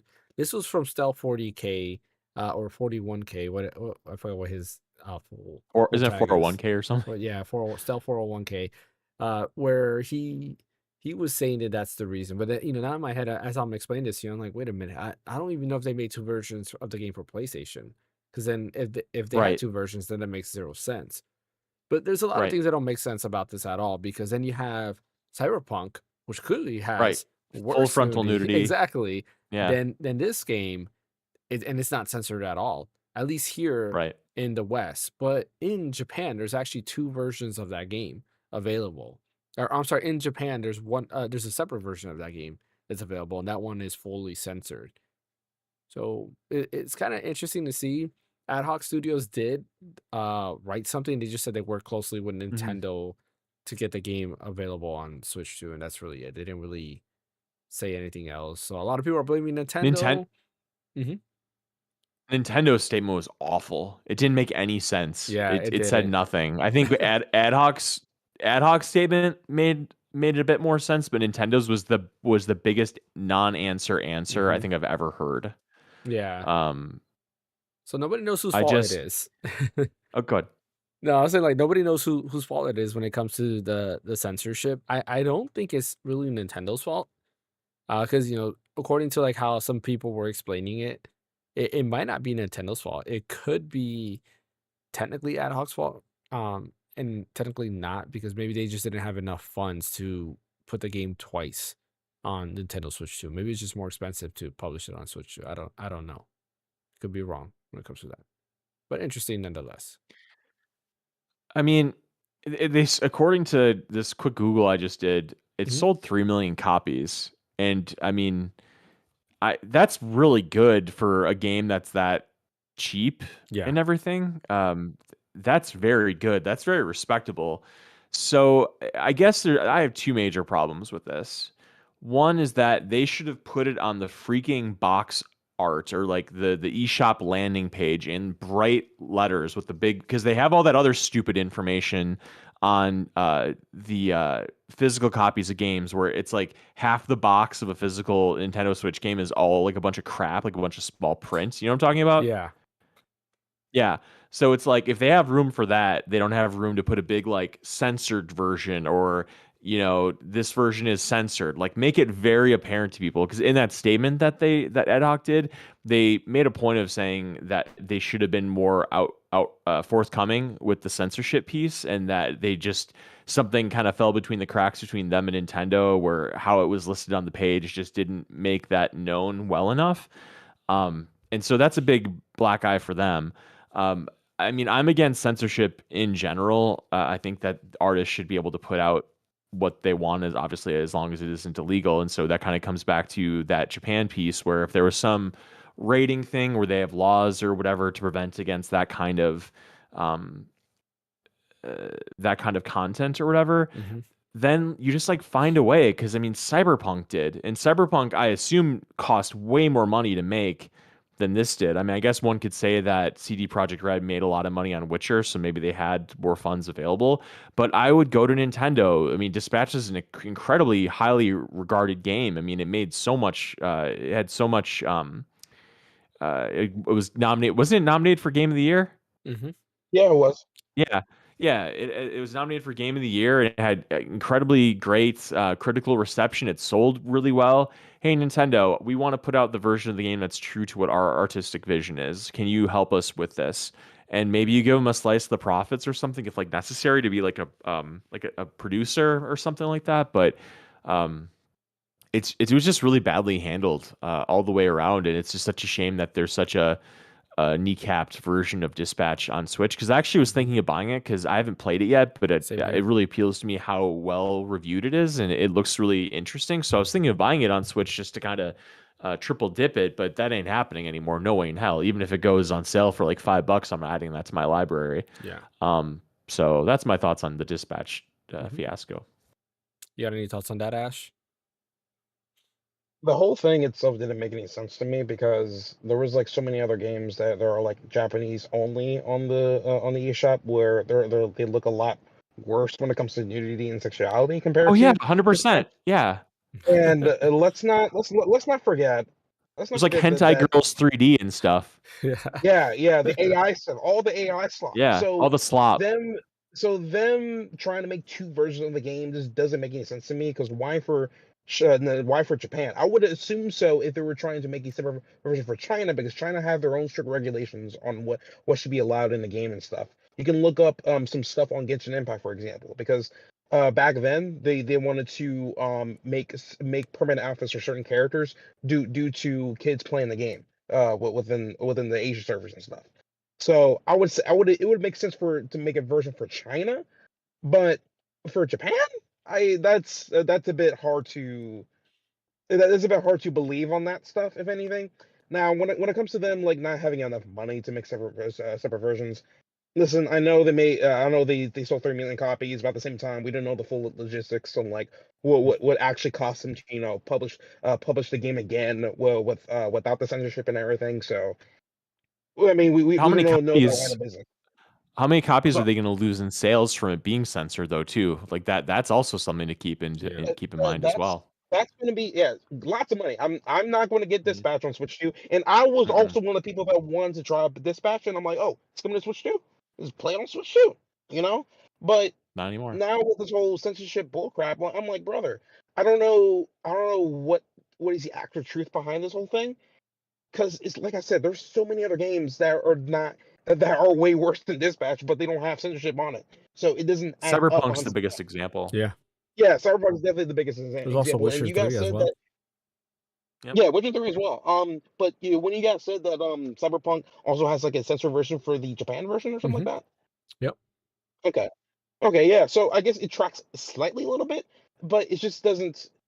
Not a whole lot because there's already other games that are worse than Dispatch already, right? Hmm. So it's just I man, I'm quite feel torn about it because I really wanted to support this dev and everything, but I'm just really hoping they come out and say, hey guys, we're gonna release the actual version of the game on the Switch too, so that way we're not worrying about this in the near future. Because I really Yeah. want to support the game. I could just get on PC and play it on my Steam Deck or something like that. But I'm like, let me try to add another game to the Steam library. And right now they're giving me 1 million reasons why not to get on Switch 2. So, Yep. but yeah, that's my whole thoughts on that. Yeah, I mean, I'm with you guys there. Like, unless they come out with like a uncensored version or something like that, maybe I'll pick it up. As of right now, it's a pass for me. I mean, to Or be add the fair, option to do it uncensored, like have it be yeah, Oh like a yeah, toggle in the menu or something. yeah, something like it's that. it's already like that in all the other games. They already have a Right. censorship Yeah, because they toggle. have the Yeah. Just streamer, make it like they have a pairable. streamer mode, right? Because you can't stream that stuff on there. So there is already a toggle on the other version. I mean, to be fair, I have said it before too. Like that game is not really like my cup of tea. I'm not really into the Telltales, but like a lot of people have been saying it's a really great story. So I've kind of wanted to Mhm. try it out. But like at this point, it's kind of like still on the past radar now. I was interested in it with the Switch 2 version, but now that it's like that, I'm like, meh, I'll I'll I'll pass for now. And maybe in the future, if they change that, maybe I'll pick it up. Big maybe. Concept is closing. For those of you who forgot who Concept was, 'cause I feel like a lot of people have, because I haven't seen a game from them in a long time. It's what's his name from Mega Man creator. KJ Inafune. Yes, KJ Inafune's studio that he made. Of course, the infamous Mighty Number Nine. He also did Recore, which Recore wasn't that bad. Mhm. I kind of enjoyed Recore. No, I liked it. Yeah, Recore was a mixture of Concept and then old Retro Studio devs who made Metroid Prime as well, which I forgot what their team was called. They got bought out by Meta. I forgot what their team was called, but anyways, it was made by them as well. But yeah, they are closing, so no, is what it is. We'll see what happens. Maybe he'll go back to Capcom, and maybe Capcom's going to use him on a I new Mega doubt Man it. I game. think there was some. I There think was there a was lot a of bad blood poisoning of between the the well two. there. Yeah. Yeah. I just have to say, when I found out that Concept was closing, I cried like a nerd on prom night. Well, it's kind of one of those things because it's I like, hope you guys get the joke, right? yes, Yeah. it's Okay. what it's one of those things that you know I don't know. I feel like he could go back to Capcom. I mean, what's his name is working with Capcom, and it almost felt like they had bad blood. Okami and what's his name? I don't remember Uh, his name, but I know who you're talking about. yeah, because he created Bayonetta. After he left, he created Bayonetta because Was he he had like some a issues with, huh? uh um was he a Clover Studios guy? Um, Because oh, Clover Studios did Okami and all that, yeah, because he was part didn't of they? that team because he also did Or Devil I'll May look it Cry up. and everything. Hideki And Beautiful Kamiya, Joe. yeah, Yeah, that's it. Yep. yeah, Hideki Kamiya. He's the one that I remember. He left and started Platinum Games because of the issues he had with Capcom, and then that's where he created Bayonetta and so forth. But then he left Platinum Games, and now has his own studio and he's working with Capcom again. So maybe he can go back to Capcom. You never know. we'll have to wait to see there. And the final bit of small news: PS Portal Pro is being rumored. And then so Sony's patent for digital controller. Brian, you're gonna have to tell me about that because I did not see any of those rumors at all. Yeah. Oh, you didn't see anything about the Mm-mm. Portal No. either? Okay. So apparently the rumor with the Portal is that sometime this year Nintendo's going to announce, or Sony's going to announce um uh, a PlayStation Portal that's again, this is all rumored, but the main thing is going to be OLED screen on the Mm. Portal and faster Wi-Fi and Hall effect sticks. If this thing comes out and it has an OLED and the sticks feel comparable to a dual sense controller, I will run so fast. I will to go to the store to buy this thing. I won't even need a car.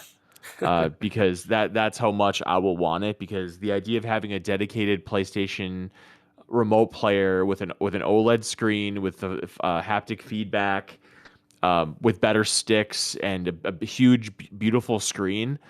Oh my god, that it's just so tempting because I like the Portal a lot as Mhm. is, but I can never keep my Portal because I hate the damn sticks so much. I Yeah. hate the sticks, hate them, and the screen.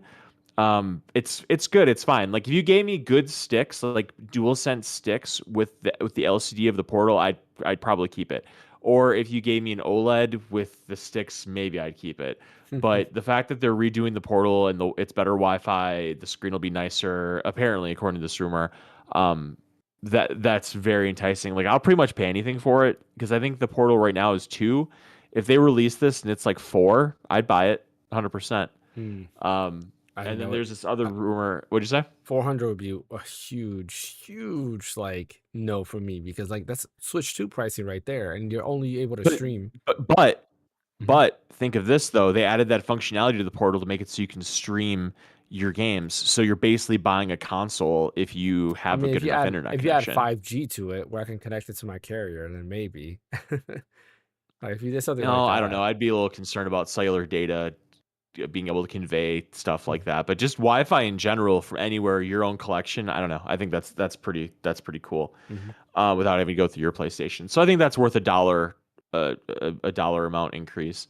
And then the other thing was this patent that Sony put out there that I saw on Twitter that it's like a controller that the where the square, X, triangle, and circle buttons are is that it's a screen instead, and it Mm. uses like haptic feedback to for you like to press buttons or something, or it like detects where you're pressing to the point where it knows if because one of the biggest problems that I have with mobile gaming without a controller is Yeah, when you're trying to play a game and you tap the screen to like press A or to you use might the miss directional, something. you miss it, right? And I Yeah. guess this technology that Sony's using is it uses I don't know if it uses AI or if it uses some machine learning or something where it learns like where you're tapping to get certain things, and so there won't be any more miss hits and stuff, and so there won't be any physical buttons. So that sounds kind of interesting if it actually works as well as advertised. But I Yeah. thought that was kind of cool. Yeah, that is pretty interesting because like I agree. I've played some mobile games with like standard button setups and I'll tap on Impossible. it. Yeah, and I'm missing. I was like, man, you have to be Mm-hmm. very precise on where you're Mm-hmm. tapping or else it won't recognize that button press. That's why I give props to the Naruto Ultimate Ninja Storm game that's on like Apple Arcade. That game, when you tap on it, there is a little bit of a broader like reach. So if you tap like mistakenly a little over it, it'll still recognize the button press, which is pretty cool. Good port too, as well. If you want to give that a try, very good port, runs solid. I did use it in my video for the MCon here. I did use it for that Is that too. your MCon or is that fans? This is fans still. Okay. Yeah, I was gonna not do a full length video, but then I ended up I mentioned this on the stream on Friday. I ended up cutting a lot of footage to hit the shorts mark because even though you can do Mm, shorts up to 3 minutes, it seems that like that 1 minute mark is still the sweet spot. If you go anywhere or a little bit over, it tends to kind of get lost there. But yeah, I mm. still have a bunch of other thoughts on this that I did not put in the video, so I think I'm gonna just do a long form video this week so I can give my my complete thoughts on the controller because I agree with you. It's not. I don't think it's the best ergonomically for sure. It's like it's okay, but it's not the best, and it is mainly like the the buttons up here. They are kind of Hmm. hard to press, even if you take off the little this, which is The also wings, yeah, they're even hard to come like off. this, yeah, it's still not like it's still not ideal because like even Mm. trying to get these thumbsticks, it just feels like I have to be like this all the time, and yeah, like I will yeah, say those sticks are better than the portals. these really you think so? Yes, Well, I because think they're I Hall effect booted up. too, aren't they? Yeah, I think they are. Yeah, because I booted up Shadows of the Damned on that thing because that was like a good shooter, just to like kind of easy come in, come out, Yeah, to test the aiming aspect. And I was shooting like crazy. It was going great. And when I played it on Portal, I'd be like aiming like all the way over here and all the way over there. And yeah, yeah, those sticks are actually pretty decent. Like all the stuff on the face, the D-pad, the buttons, the they sticks, feel those all good. feel pretty good. Yeah. Yeah, it's just the stuff on the back, the R2, L1, that Yeah, you stuff. have to like if you play like this, it feels great. Like you can play like Mhm. this, but if you try to do this, it does Yeah, not feel that's where the like problems. yeah, it's the minute you start Yep. resting your fingers here. Like playing like this, Hmm. no problem. But yeah, I might actually sell mine, to be honest. Like I really? might try it a couple more times to see if I can get used to it. But Yeah. at this point, I'd rather just have my Backbone Pro. That's so much more comfortable to use than that. Yeah, and it's funny like I do think it's kind of cool that this comes off and you can just use it as a Yeah. kickstand. That is kind of cool. But yeah, I can see why. It's well, it's one of those things. You'll get my full thoughts later on this week. All right. Rumor Nintendo Direct. Nate the Hate talked about him a lot on the podcast. He is usually 100% correct. Like I can't think of a time where he was actually wrong when it comes to Nintendo Direct or State of Play rumors. Or he has like insiders for sure. Anything that was to be announced, he talked about Final Fantasy VII remake coming out. He had like basically he also said that Rebirth was coming, and this was before the Switch 2, before Remake was even announced for Switch 2. He had said it is coming to Xbox and Nintendo Switch 2 at the same time. Sure enough, that's what we got. A lot of things that he has been saying is true, and he had went to well, not so much Twitter, onto his podcast. So check out his podcast, which is just called Nate the Hate Podcast. Check out his podcast where he does do a little bit deep dives and kind of gives his thoughts on there. He was stating that this week, this Thursday, there will be a Switch 2 Direct. I believe if there is one tomorrow morning around 9 a.m., we should hear about it.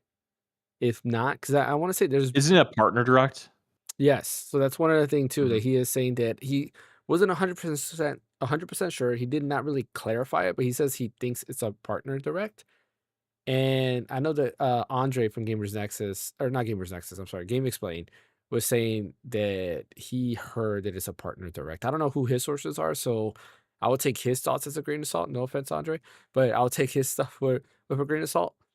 But Nate the Hate was kind of hinting at it might be a partner direct. So we probably won't see a lot of Nintendo first party stuff, especially if it's a partner direct. That being said, I do think there's quite a bit of third party games they can announce, such as the rumored Nintendo Switch 2 port of Monster Hunter Expedition 33. Wilds. Oh, No, Monster Hunter Wilds, your favorite game, not that other Yeah, yeah, game, your sure. favorite game, Yep. Monster Hunter Wilds. Hmm.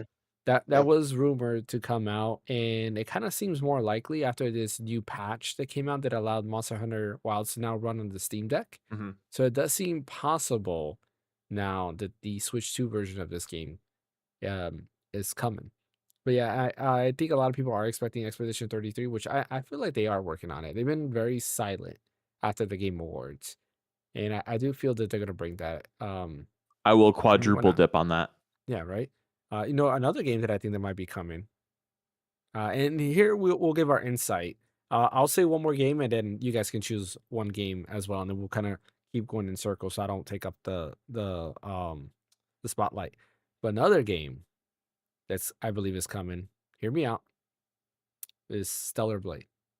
I think that's coming to Switch too, and there will be an announcement this year.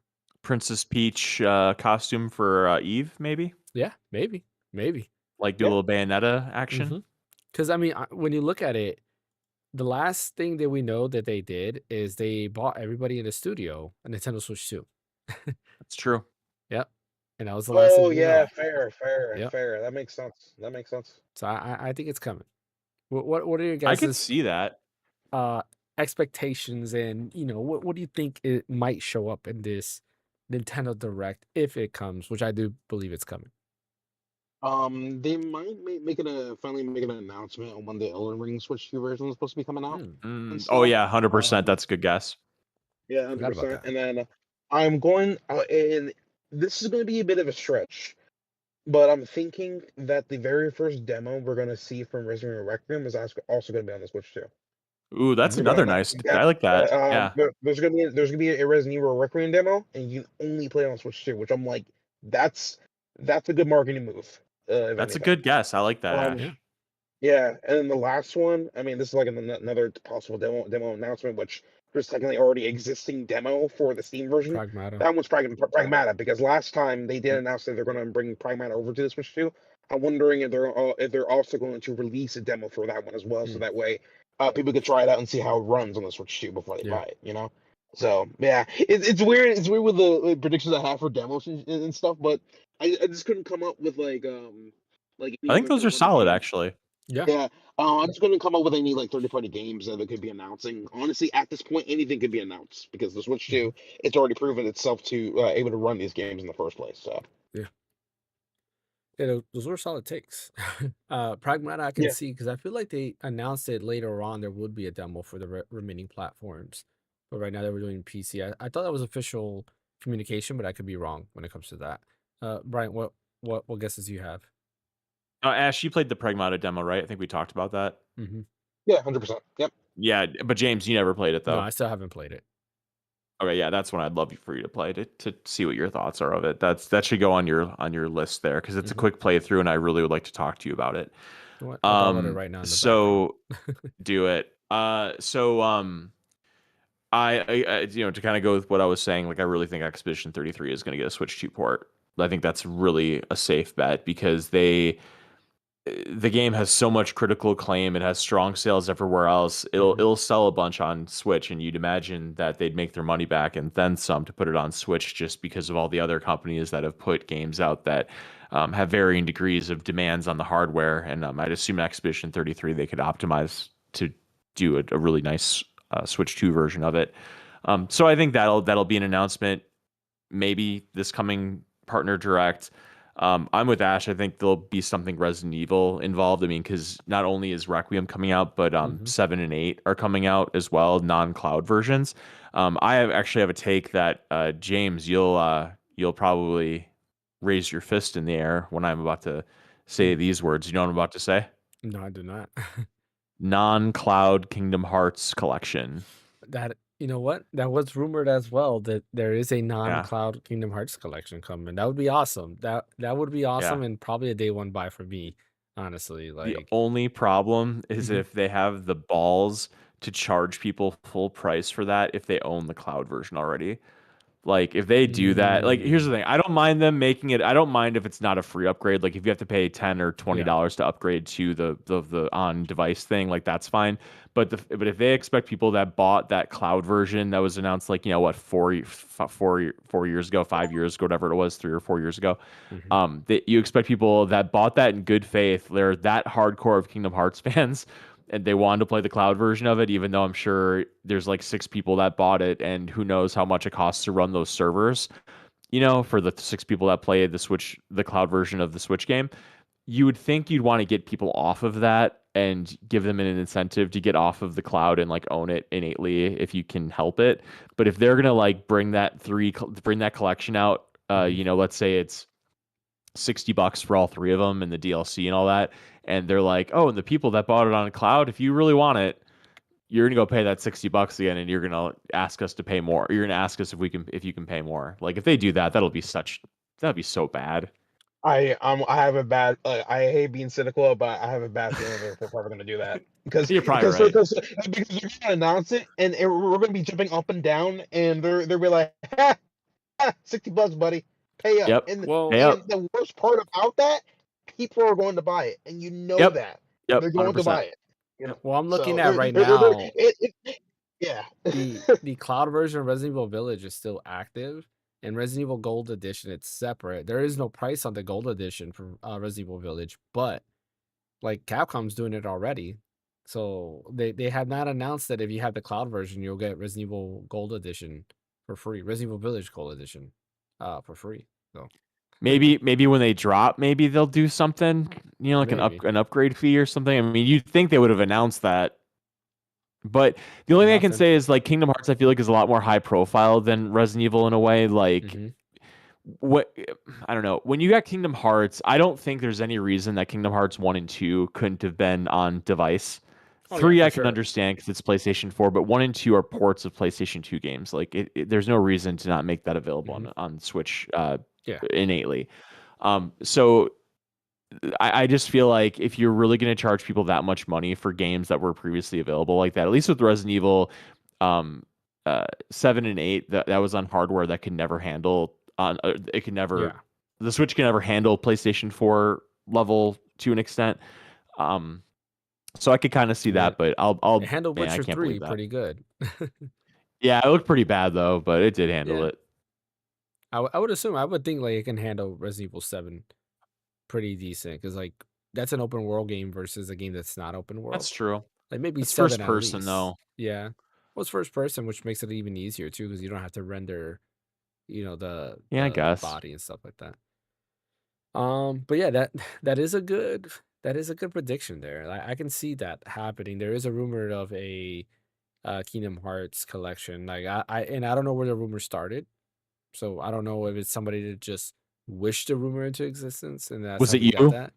It was me exactly. Like one of my alt accounts that I have for these rumors. But yeah, I can see that happening. Probably some other I have third another party. one. Oh, what's your other one? I have one more that just popped in my head. Hmm. A release date for Mina the Hollower, Okay. and maybe a release date for Elliot too. Yeah, Elliot would be nice. Yeah, because we don't have Oh that release yeah, date. yeah. That demo was There's gonna be a amazing. release date for that one. I Yeah, I agree. I loved that demo. It was a great game, and I can't wait. Did you try the demo yet, Brian? I never tried it. No, It it definitely I it should. feels very like Secret Secret of Mana. Like it has the Mm. Zelda vibes, right? Kind of like Secret of Mana does, but it's very RPG. It was It very looked fun. easy to me. Yeah, or like Ease. I've never played Ease yet, so like I would Okay. have to It's similar to try it. East too. Yeah, it's similar to East. Okay. Yeah, But I I definitely agree with that. loved it. I loved it a lot, and I can't wait. Probably what's the other one? Illusions of Gaia.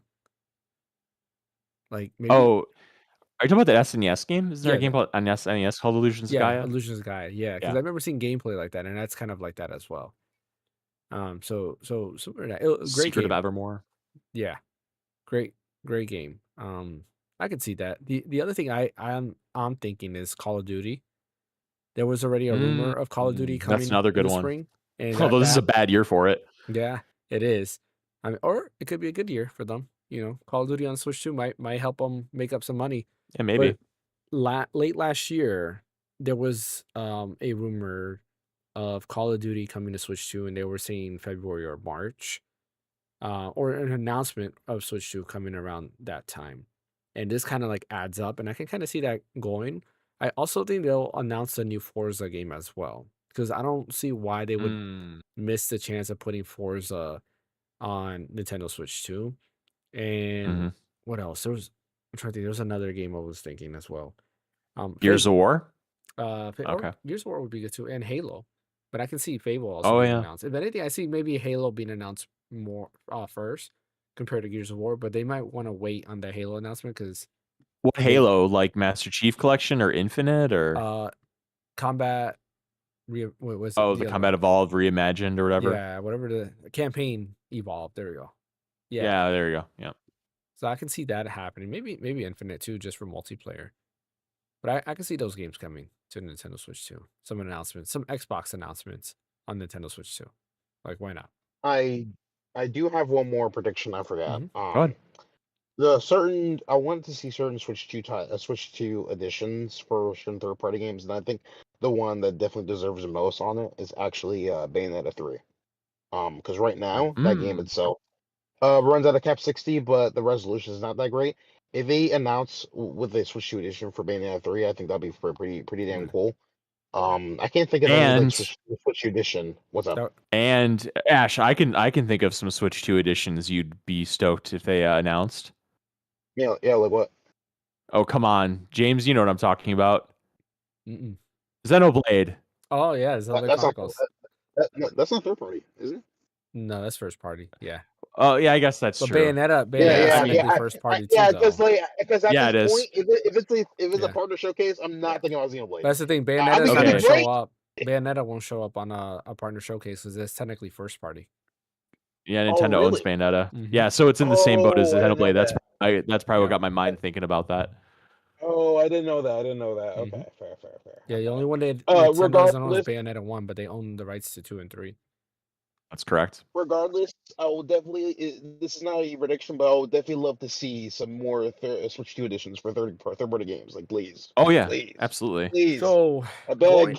going in that route that you guys actually say, it is possible that we get an HD maybe a version or enhanced version of, right? You ready? Octopath? No. Oh, that's already Okay. HD. Xenosaga. HD2D, man. What do we got? Xenosaga. Oh, that'd be great. Yeah, for sure. Because that is Bandai Oh, Namco true. owned still. That's And true. I think on a partner showcase we did get the what's the game called? The other game that Monolith made. The one that's like cards or like angel type people. Baten Kaitos. Oh, Baten Kaitos. Yeah. Yeah.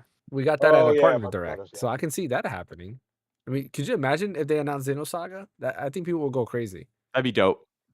That And was big. Xenogears, I wish, but Yeah. That's Square Please. Enix. Yeah. So yeah, I know, I but feel like Square Enix would rather let Because- that game die.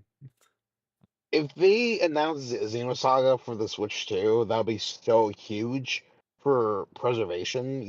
We Yeah. don't you don't even know. Mhm. Looking up each episode is like around $300. Yeah. Wow. That'll be insane if they manage to pull that off. Like, please do that Hey. for crying out loud. Prices of Path of Radiance dropped after it got announced after it came out on Nintendo Switch Online. They went from I bet. $300 to now they're selling for about $100. So Wow. Yeah, that's a lot. it makes a difference. It literally makes a difference, and I wish that some of these companies can like just open their eyes and just try to like do remasters or even remix for these things. Because Mhm. heck, I mean, if I was a company and I'm seeing some Joe Schmo selling an old game of my property for $300, I want a piece of that pie too. Yep. Like, come Yep. on, All right. like they need to think. Let's throw in one crazy prediction that probably will never ever come true, but it would be amazing to go in there. And I'm gonna choose one right now. Are you ready for this one? Go ahead. Are Right you for ready? it. Yep. All right. This is crazy. This probably will never happen, but I still think Grand Theft Auto? there's a 1% chance of this happening. Are you ready? Yeah. Ash, are you ready for this? Yeah, buddy. Nintendo Switch 2 online, PlayStation 2 announcement. Oh my god. Ooh, ooh, yeah, Could you that's not even imagine that? 1%, brother. And the games that are That's not announced even with that is Xenosaga. That'd be crazy. Okay, that's how you want how far you want to go. Fuck, then I gotta like think about something even more crazy. Might as Okay, well okay. might as well make a prediction that they're gonna come out with the Easy Bake Oven Switch 2 while you're at it that cooks you Switch. Hey, why Yeah. not? They have Alarmo, right? And we have a That's talking true. flower. That's true. That's possible. It's Okay, always possible. okay. Cookie Mama in real life. There you go. Well, you go next, Brian. I'm Okay. you think of more crazy stuff. Than I do. My biggest dream for Switch 2, and it's probably never gonna happen. I would even be okay with it coming, well, okay, relatively speaking, I'd be okay with it coming to Switch Online for GameCube, but Eternal Darkness remaster, or even just an announcement of it being on Switch Online. Like I want to own a lot of this stuff, but if they found a way to make it available, either remaster, purchase, make it available to play on Switch Online, like I'd be incredibly, incredibly excited because that is probably my top 5 favorite games of all time. Definitely top 10 for sure. Um, just an absolutely phenomenal game in every capacity. The atmosphere, the music, the performances, especially considering it was made in the early aughts. Um, the sanity meter, so much cool stuff in that game, and it's such a shame that it's locked to that hardware from 25 years ago or whatever. Hmm. That Okay. has a higher chance of coming true than my prediction for sure. But barely, Yeah, barely, barely. 100%. I agree with that. I agree with that definitely. How about Twin Snakes too? That would also, I'd feel, That'd be because that's another awesome. Silicon Knights game that probably never happen again. But that might happen in like the next Metal Gear collection. I wouldn't be surprised if maybe they brought that forward They with did. with MGS 4 and maybe Metal Gear Rising Revengeance and the portable Metal Gear games or whatever. They did a lot of games. There's some other games I think they did too. Oh, Silicon Knights, they did 2 Human. That's what caused them to go bankrupt because they got sued, I think. Yeah. Oh, Blood Omen Legacy of Oh, Kain. they did Star Wars, didn't they? They did Star Wars Rogue Leader 2 and 3 and all that. I thought that was Silicon Knights as well.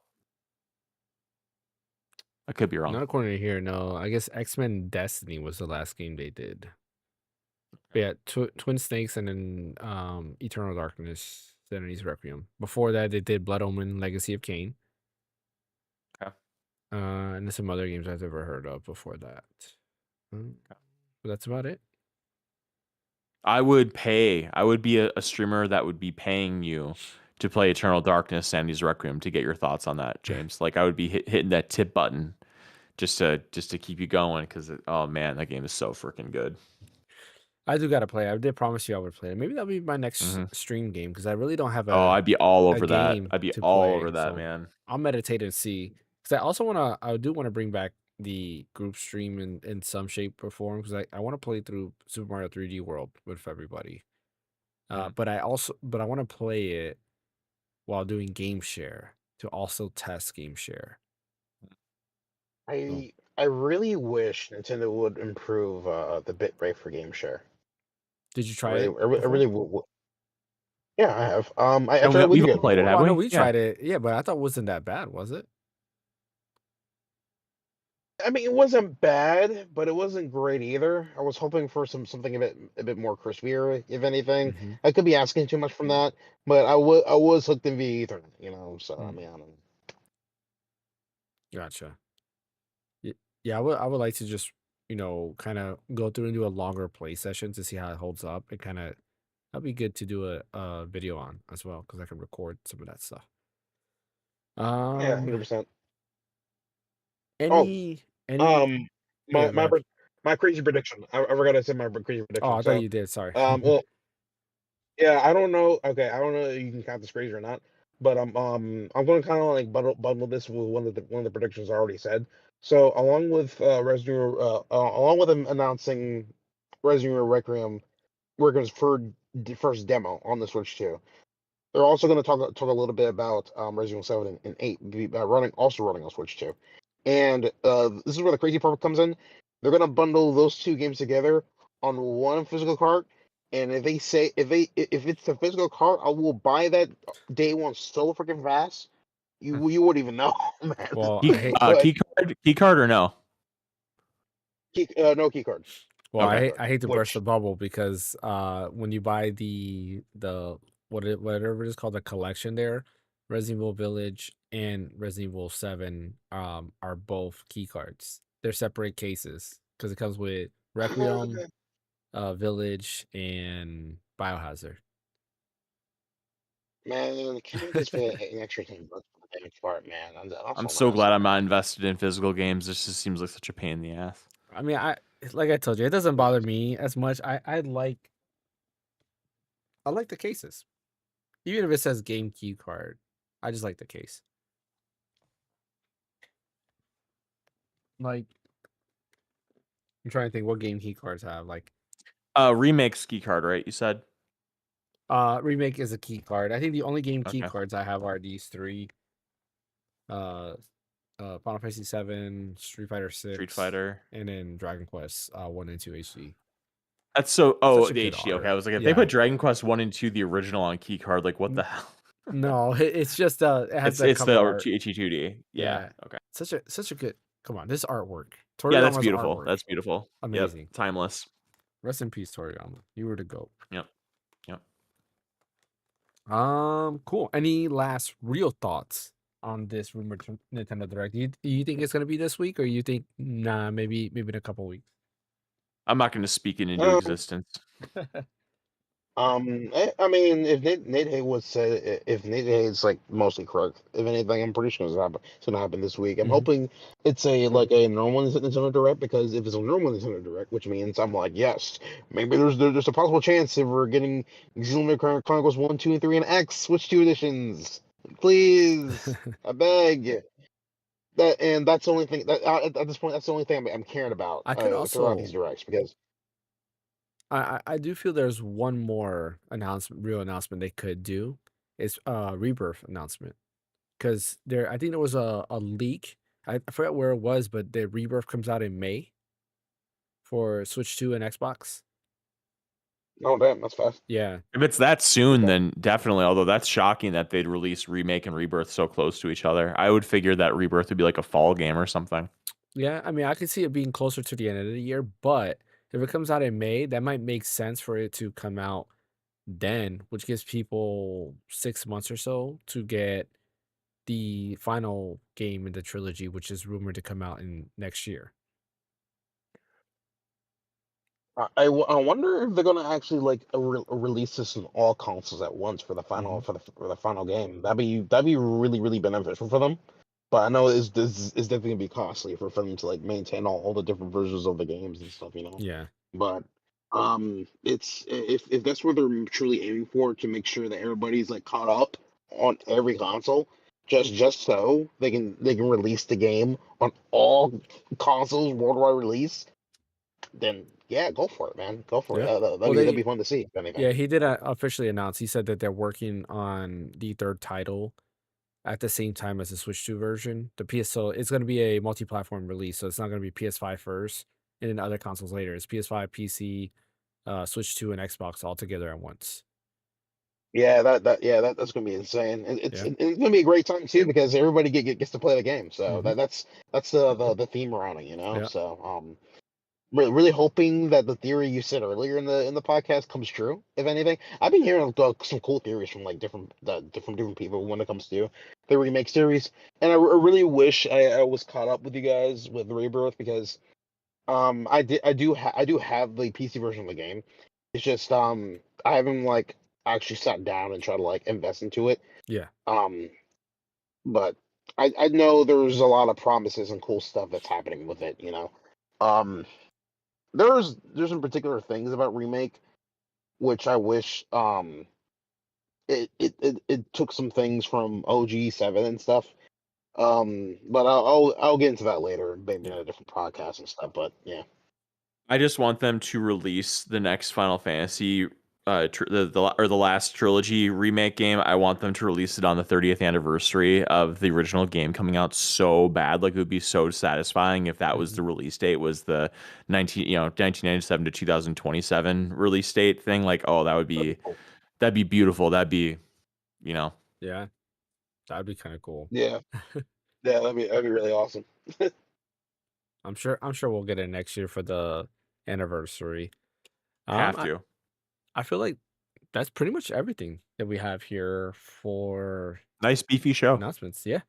Had a lot of thoughts. We did start off the podcast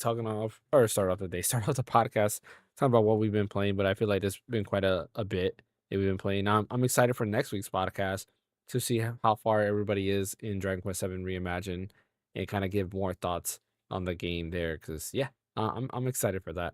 I do want to show Ash this real quick. I'm showing it on Oh, stream too. This is something that my son got me as a gift. This was my Christmas gift. Huh. so I'm trying to pull up. What's that Yeah. there? I'm on my phone. Give me a second. Yeah, no worries. Got a nice close up of Ash's face. I feel like a boomer doing this. Oh my god. Yeah, right. Do you see it? Oh, that's Goku. Yeah. So Goku doing this, Okay, and this thing change my moves too, eyes. which is kind of cool.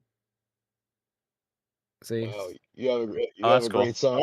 You have a great son. Where the hell you found that? I have Wow. no Okay. clue, but he had got this for Yeah, me no, for Christmas. But I was like, this is cool. Yeah, it's a little that's pin awesome. there, so I have it with my other stuff. Yeah, I'm telling you, Yeah, I guess so. Brian, you got to get into Dragon Ball. You got to watch all of them. That's so intimidating. There's like a million different episodes Just and watch spin-offs. I Kai. I saw mean, they just. so does One Piece, bro. So does One Piece. What's the I'm not difference? watching One Piece either. Okay, with Naruto. I don't watch Naruto either. God dang. Okay, Um, at least start with Dragon Ball. I think you'll have a fun time with it. I hmm think. I did watch the original Dragon Ball when I was a kid, but what was I gonna say? I just saw they announced new stuff for Dragon Ball or whatever, and hmm I don't want to get into all that. Like that's a whole nother thing. Yeah, Oh yeah, they're kind of finally continuing it because the manga has gone already about like what three arcs or so. yeah. I wouldn't say three because one of the arcs is technically the movie. But they expand a little bit beyond that. So like the manga has already a bunch of stuff that they can do, and people want to see all this stuff. So yeah, they announced some stuff, and they announced a remake. So it's gonna be another version of the Battle of the Gods, which was the first one, and then they've done it into anime. There's the manga version, and now you have another version of it, and no one version is alike. They all have different scenes, which is funny, but that's coming. Anyways, that is all that we have for today's podcast. Appreciate everybody for joining. As always, don't forget to hit that like and subscribe button. Follow over on Twitch. We'll be back next Sunday with the podcast with hopefully a lot of stuff to talk about if this Nintendo And Switch fan. Nintendo Direct. Yeah, and Fan will be back with us as well. Hopefully. So we can have a lot to talk about when it comes to the Nintendo Direct, as well as the Dragon Quest 7 Reimagined game, which is going to be a lot of fun to talk about. I'm excited to see where you guys go with this game because I think you guys are going to love it. If you love Chrono Trigger, this is the game you have to get. That's all I got to say. Listen, James. You already heard from me. I Mhm. already love Dragon Quest Seven Reimagined and Mhm. stuff, and it was kind of sad, like when I finally got back to the Shrine of Mysteries and stuff, and then Over. they slapped me Yep. with a demo. They slapped me with an A. It's the end of the demo. Yeah. Like, come on, bro, don't do I that to me was like that, man. Jesus. So I don't know how you guys were. I was so excited when you got to there. I was like, "Oh, sweet, we're gonna do another like island." And then next thing you know, it stops it right there. It's like this is where the demo Ash, ends. I was like, "Come on, I really?" don't I don't think you were here, Ash, when I said I completed the demo. I don't think I was there yet. Yeah, I completed it and I really loved it a lot. And I was gonna say that I thought the demo was gonna end when you got on your ship. Like when you're in the cave Yeah. and then you go on like your ship or whatever. I thought the demo was gonna end there, but no, you go to the island and there's some stuff after that. But I thought that's where it was gonna end. Well, James, we got him. We got him. Yeah. Yeah, I love it. It's We got him great. hooked. We got him hooked, man. Yep. Yeah. Let's not lose him though. No, you'll love it. And then you gotta revisit Dragon Quest 11S for sure. Yes, I will. Yep, I will. There is a I'll just mod. spend the next 300 hours. I Yeah, don't know if you to want to make play it on Dragon Quest PC. 11 Mhm. have the orchestrated soundtrack with the better graphics of Dragon Quest 11. Well, no, so like Dragon Quest 11S has an orchestrated soundtrack, so you're good with that. Um, there is a mod though that gives you basically what is it? Because I think correct me if I'm wrong, with Dragon Quest 11, the original one was Unreal Engine 4, and then I think Dragon Quest Yeah, 11S was a different engine, if I remember correctly. yeah, I believe it's I a know it's not different. as pretty. I know the original Dragon Quest 11 is much better looking than Mhm. S, but S has the soundtrack. Yeah, so they have a mod that kind of blends the two. Mm. But you know what's funny? The version of the game I want to play the most is the 3DS version. I think that's the Oh, coolest okay. version of the game. But that only came out in You're right. Japan. You're right. I forgot about that one. Yeah. Wow. And here's the reason why I like it. In Dragon Quest 11, the 3DS version, there was a part in the game that was not available in the PS4 version or the PC version, Mm. where you go Mm. to a place called Ticking Town, and basically you revisit parts of old Dragon Quest games. So you go through Dragon Quest 1 through 10, and you do like little quests in there, and then there's like an overall like final boss at the end. But the way that 3DS version did it was so good because that part is in Dragon Quest 11S. So you can go to Ticking Town, but you only go in 8-bit. So everything's like 8-bit, or I think it's Mm. 16-bit actually. Everything's like in 16-bit, and that's it. But in Dragon Quest 11 for 3DS, you match the style of the game. So when you go to Dragon Quest 1 world, it's 8-bit. It's NES style. So the game looks like Oh, the cool. NES That's game. cool. When you get to like I think it's Dragon Quest 3, you do the SNES version of the game, which is Oh, that's so like cool. that. And then That's when you cool. get to Dragon Quest 7, that's where you get the 3DS version of the game. So you get like the 3DS graphics, and then Dragon Quest 8 is 3DS and so forth. And I Mm. thought that was the coolest thing, that it matches where the generation of each game, where instead in 11S, everything's just 16-bit and that's it, which is kind of boring. Mm. Yeah, yeah. Wow, that's insane. The amount of detail they put into the 3DS Mhm. version, and Yeah. how that was even technically possible. That's actually really damn good. Yeah. Wow. Yeah. Okay. Yeah, Sheesh. made me sad. Made me sad when 11S didn't have that. But yeah, like I said a little bit ago, that is all that we have for today. We'll be back next week, and maybe, who knows, maybe I'll play Eternal Darkness Eternal for Darkness. stream. Yes, please. Maybe. Yes. We'll see, because Dragon Quest 7 Reimagined is also, yeah, I might stream that You don't too. want I to don't play know. that on stream. You don't. That's gonna. I Yeah, kind of don't do don't that. want to play that on stream. I kind of want to like No, just dive into. that's for you. We'll figure out what I do there. But Brian, Brian, where how can I catch? short? Mhm. Oh, sorry. No, go I ahead. was How gonna ask, short is Eternal Darkness? yeah, how short is it? Yeah. One playthrough of Eternal Darkness you could probably knock out in like 3 streams.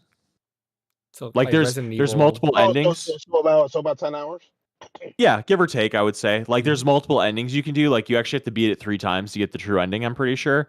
Or maybe I don't remember if you have to beat it 3 times or if you have to get this one item to get the true ending, but regardless, you can play through the entire thing and you could probably get it done in like 3 streams, because it's not like a 60-hour game. It's like between probably like, maybe 10 to 20, somewhere in there. Okay. All right. Okay. All right. So good. Brian, where can I catch you at? At red_so_deep on Twitter. What about you, Ash?